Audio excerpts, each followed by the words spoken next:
ceci étant dit, je vais passer à la deuxième partie de ma présentation qui est la déliquescence de la monnaie des institutions bancaires. Comme je vous disais, c'est d'abord la nature de la monnaie, son importance, ainsi que les institutions bancaires, mais aussi, dans la deuxième partie, la déliquescence.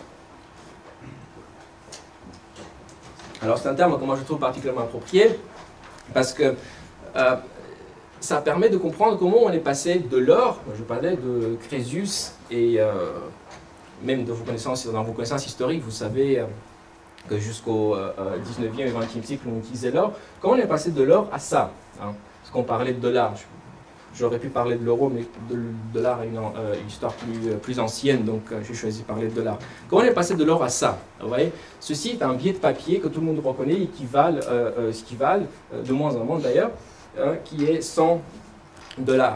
Pour comprendre ce passage des pièces en or au billet de papier, il faudrait pareil, faire un petit détour et expliquer un concept qui est fondamental. Ce concept est évidemment le cours légal. Pour comprendre le cours légal, réfléchissez à ce qui se passe si moi je vous propose de vous vendre ou d'échanger avec vous un billet qui ressemble exactement au dollar. Vous voyez, il n'y a absolument aucune différence, sauf que c'est le mien. C'est à la place de la photo de Franklin, c'est la mienne. Alors, je vous propose aussi un taux d'échange particulièrement intéressant. Je vous dis qu'un dollar vaut 10 M. C'est pareil, c'est toujours deux traits qui signifient le poids de cette monnaie. Donc, je vous propose un taux d'échange intéressant. Est-ce que vous échangerez vos dollars contre mes, disons, Marianne, hein? Permettez-moi, sans offenser votre intelligence intellectuelle, que ça serait une idée très bête de le faire. Je vous l'accorde. Pourquoi serait ainsi? Précisément parce que vous ne savez pas ce que vous pouvez acheter avec. Vous ne savez pas, vous ne procédez pas à l'échange parce que vous ne savez pas ce que vous pouvez faire avec des Marianne. Et vous avez raison, vous ne pouvez rien faire. Hein, si vous voulez acheter, se mettre de l'essence dans votre voiture, vous ne pourriez pas. Si vous voulez vous acheter de la viande dans les supermarchés, vous ne pourriez pas, parce que personne ne va l'accepter. Et parce que c'est ce qui fait que ceci n'est pas une monnaie, parce qu'elle n'est pas acceptée. Mais réfléchissons. Pourquoi un bout de papier exactement pareil est accepté alors que celui-ci ne l'est pas? Et le concept clé, je vous disais, c'est le cours légal. C'est parce que contrairement à ce billet, le billet officiel avec Franklin dessus et avec d'autres signes de sécurité, il a cours légal. Autrement dit, si vous allez pour mettre de l'essence dans votre voiture et la personne à la station d'essence ne veut pas vous vendre de l'essence, vous êtes assuré, vous le savez, vous appelez les flics et il va les accepter. Hein. C'est aussi simple que ça. Évidemment, avec l'habitude, tout le monde l'accepte. Hein. Mais si jamais un jour quelqu'un ne l'accepterait pas, vous pouvez faire ça. Donc, c'est un dernier instant, un dernier ressort. La monnaie, la valeur de ce bout de papier repose sur la force. C'est précisément pour ça que vous n'allez pas accepter ça, parce que je ne suis pas assez fort pour contraindre les gens pour l'accepter, de l'accepter. Imaginez que j'étais quelqu'un beaucoup plus costaud, avec beaucoup d'armes, je savais m'en servir, et je dis, bah non, je ne veux pas accepter le Marianne parce que je ne sais pas ce que je peux faire avec. Je dis, bah si, vas-y à la station d'essence et mets-toi de l'essence. Si jamais il ne veut pas, tu m'appelles et je viens. C'est exactement la même chose. Si ceci marchait, je pourrais très bien vous échanger aussi des Marianne contre des dollars et vous les accepterez. Hein, c'est ce qui se passe dans les systèmes qu'on appelle communément systèmes mafieux. Il y a certes un bout de papier qui joue ce rôle précisément parce qu'ils sont capables de renforcer un dernier ressort, leur acceptation. Donc ceci est le cours légal et ceci est le concept qui nous permet de comprendre comment on est passé de l'or au papier. Mais c'est un peu plus compliqué que ça et je vais vous expliquer le passage en 2 ou 3 pas pour comprendre à la fois l'évolution historique mais aussi conceptuelle. Donc un premier concept pour comprendre le cours légal, c'est le bimétallisme. Alors le bimétallisme, c'est un concept qui est beaucoup utilisé dans la langue anglaise parce que c'est un concept qui a été beaucoup discuté concernant les États-Unis et l'Angleterre, notamment au 19e siècle, qui consistait à établir une équivalence entre l'or et l'argent, les deux métaux qui étaient utilisés à ce moment-là. Alors, ceci a fait couler beaucoup d'encre et certains auteurs, certains économistes contemporains, Jevons et Fisher, ont expliqué que ce système, le bimétallisme, pose des problèmes parce que serait concerné par la loi de Gresham, qui consiste à dire, dans un système bimétallique, vous avez forcément une monnaie qui est plus mauvaise et ceci chasse la bonne. Donc, cet exemple a été utilisé pour décrier la concurrence monétaire, pour dire, contrairement aux autres biens où les gens préfèrent le meilleur et se débarrassent du moins important, la monnaie c'est exactement le contraire. Les gens préfèrent le moins bon, la moins bonne monnaie, et se débarrassent de la meilleure monnaie. Mais ceci n'est pas tout à fait exact, parce que Hayek et puis d'autres auteurs l'ont montré. La loi de Gresham ne dit pas tout, d'où les points de suspension. Donc la mauvaise monnaie chasse la bonne. Pourquoi? Évidemment parce qu'ils ont un cours légal et parité fixe. Et maintenant, vous allez comprendre exactement la nature du cours légal et ses conséquences pour la monnaie. C'est précisément parce qu'il y a un cours légal et l'obligation du change que la notion bien et de mal sont complètement interverties. Imaginez réfléchissez au prix fixe, au prix maximum. Imaginez que tout d'un coup on disait au boucher ne vendez plus vos steaks au-delà d'un certain prix.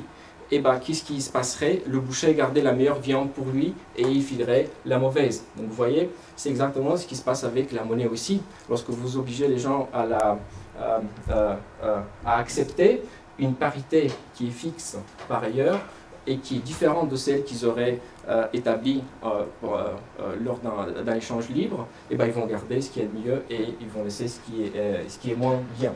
Alors, je vais expliquer avec un exemple tout à fait concret cette opération et l'illustration de cette loi de Gresham qui est appliquée d'une manière incomplète habituellement. Donc imaginez que vous avez un marché des métaux précieux.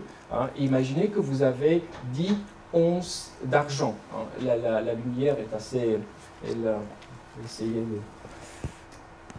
On voit un peu mieux. Toujours un peu de soleil. Imaginez que vous avez 10 onces d'argent, donc 10 fois l'once d'argent, et que sur le marché des métaux précieux, ceci vaut une once d'or. Puis après, imaginez qu'un dollar vaut une once.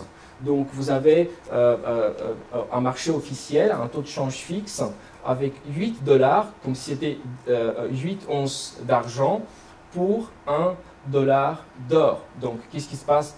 Dans ce cas de figure, le marché officiel, la parité fixe, a surévalué l'argent, n'est-ce pas? Parce qu'avant, il fallait 10 pour acheter une once d'or. Maintenant, il vous faut 8 dollars, 8 onces d'argent pour acheter exactement la même chose. Donc l'argent a été surévalué. Maintenant, utilisez un exemple toujours plus concret. Imaginez qu'il s'agit d'acheter un ordinateur. Bon, j'utilise un exemple concret d'une technologie dernier cri. Pour montrer que l'or n'est pas une relique barbare et que finalement on peut acheter aussi des ordinateurs, rien ne nous empêche. Donc vous avez le choix d'acheter soit avec 10 dollars, soit 80 dollars, parce que le marché officiel c'est 1 contre 8, rappelez-vous. Maintenant, qu'est-ce que vous allez faire dans ce contexte? Logiquement, si vous êtes une personne raisonnable, vous allez dire à cette personne, attends, supposons que vous avez 10 dollars et 10 dollars d'or et 8 dollars d'argent dans vos poches. Dit, attends un peu, je vais revenir. Donc vous partez, vous allez avec l'or, vous allez le fondre sur le marché des métaux précieux et vous allez récupérer, comme l'indique ce schéma, vous allez récupérer 100 dollars ou bien 111 d'or, parce que je vous dis que c'est la même chose. Avec ça, vous allez payer votre ordinateur, mais en argent, avec 80 dollars d'argent, et évidemment, vous allez gagner 20 dollars par rapport au moment, en comparaison avec le moment où l'échange aurait été fait en argent. Donc vous avez directement, donc vous avez, en or. Donc vous avez tout l'intérêt de utiliser l'or, si jamais vous l'avez, pour le fondre, payer en argent, parce que l'argent, il est surévalué. Et vous allez faire un petit bénéfice. Donc ceci permet à l'argent de rester sur le marché et alors de disparaître. C'est exactement la même chose qui se passe dans le sens inverse lorsque c'est l'or qui est apprécié. Donc c'est un exemple qui est très similaire, sauf que dans ce cas de figure, c'est l'or qui est surévalué parce qu'un $1 sur le marché officiel peut maintenant acheter 12 au lieu de 10. Donc c'est l'or qui est surévalué et c'est exactement la même chose qui se passe, mais dans l'autre sens, parce que vous avez le choix par exemple de payer soit 5 $ or, soit 60 $ argent. Ça se passe exactement dans le sens inverse. Vous allez prendre l'argent, vous allez sur le marché de métaux précieux, donc vous avez 60 $ argent, et vous allez obtenir 6 onces d'or avec sur le marché. Vous allez payer votre, ici je choisis un e-book, vous allez payer votre e-book avec 5 $ or et vous allez épargner $1. Vous allez faire un petit bénéfice, ou $1 or ou bien 12 $ argent sur le marché officiel. Donc ces genres d'opérations semblent inévitables lorsque vous avez un taux de change fixe et un cours légal pour les monnaies. Et historiquement, aux États-Unis et en Angleterre, je vous avais déjà dit, il fut un temps où c'était l'or qui était surévalué, il fut un autre temps où c'était l'argent qui était surévalué, souvent en fonction des intérêts des différents groupes de pression sur le système politique. Alors, le débat sur l'argent du fin 19e siècle aux États-Unis, il est symptomatique de ce fait. Donc, si on garde ça à l'esprit, on se rend compte, ceux qui sont en contrôle de la monnaie et ceux qui ont la capacité d'imposer le cours légal, donc ceux qui ont la force physique, ont réfléchi et ils se sont rendus compte que il serait encore plus intéressant de faire une équivalence entre l'or et le papier. Que si on avait un cours légal pour l'or et pour l'argent, ceci aurait des limites au niveau des échanges pour les raisons que je vous ai déjà indiquées. Mais si l'équivalence était entre or et papier, ceci serait beaucoup plus facile de l'imposer. Vous voyez? Et imaginez que le papier a cours légal. Vous avez une personne qui vous garantit un billet de papier contre l'or que vous lui imaginez une banque de dépôt, vous lui donnez l'or et il vous donne en échange le papier. Habituellement, on appelle ça une lettre de change et ça a été utilisé depuis le Moyen-Âge. Mais cette personne qui vous donne la monnaie, et si cette monnaie-là a cours légal, si ce billet de papier a cours légal, et ben la personne qui vous la donne, elle est fortement incitée à en faire d'autres. Pourquoi? Parce que c'est comme si elle avait plus d'or. En fabriquant plus de billets papier, elle donnerait l'impression qu'elle avait plus d'or. Donc vous pouvez lui déposer 5 pièces d'or. Vous disiez qu'il y avait un rapport de 5 $, 20 $, quand $1 valait 1/20 de l'once d'or. Donc vous lui déposez 5 pièces et il vous donne en échange un billet de 100 $. Et rien ne l'empêche d'en faire d'autres, parce que c'est comme si la personne en question, la banque, avait plus d'or dans ses réserves. Et ceci a été facilité essentiellement par le cours légal. Le pas, à ce moment-là, le pas a été franchi et du cours légal, du bimétallisme, sont passés aux réserves fractionnaires. Les banques sont incitées systématiquement à produire plus de billets papier pour le remboursement de l'or. Mais ceci aussi a des limites concrètes, parce que vous ne pouvez pas aller indéfiniment avec ça, parce qu'il y a un risque de ruée bancaire. Si vous êtes une banque et si vous faites de telles opérations, il se peut qu'à un moment donné, les gens demandent leur or physique qu'ils ont à la banque, et il se peut que le banquier soulève les épaules en disant bah, il n'y en a pas.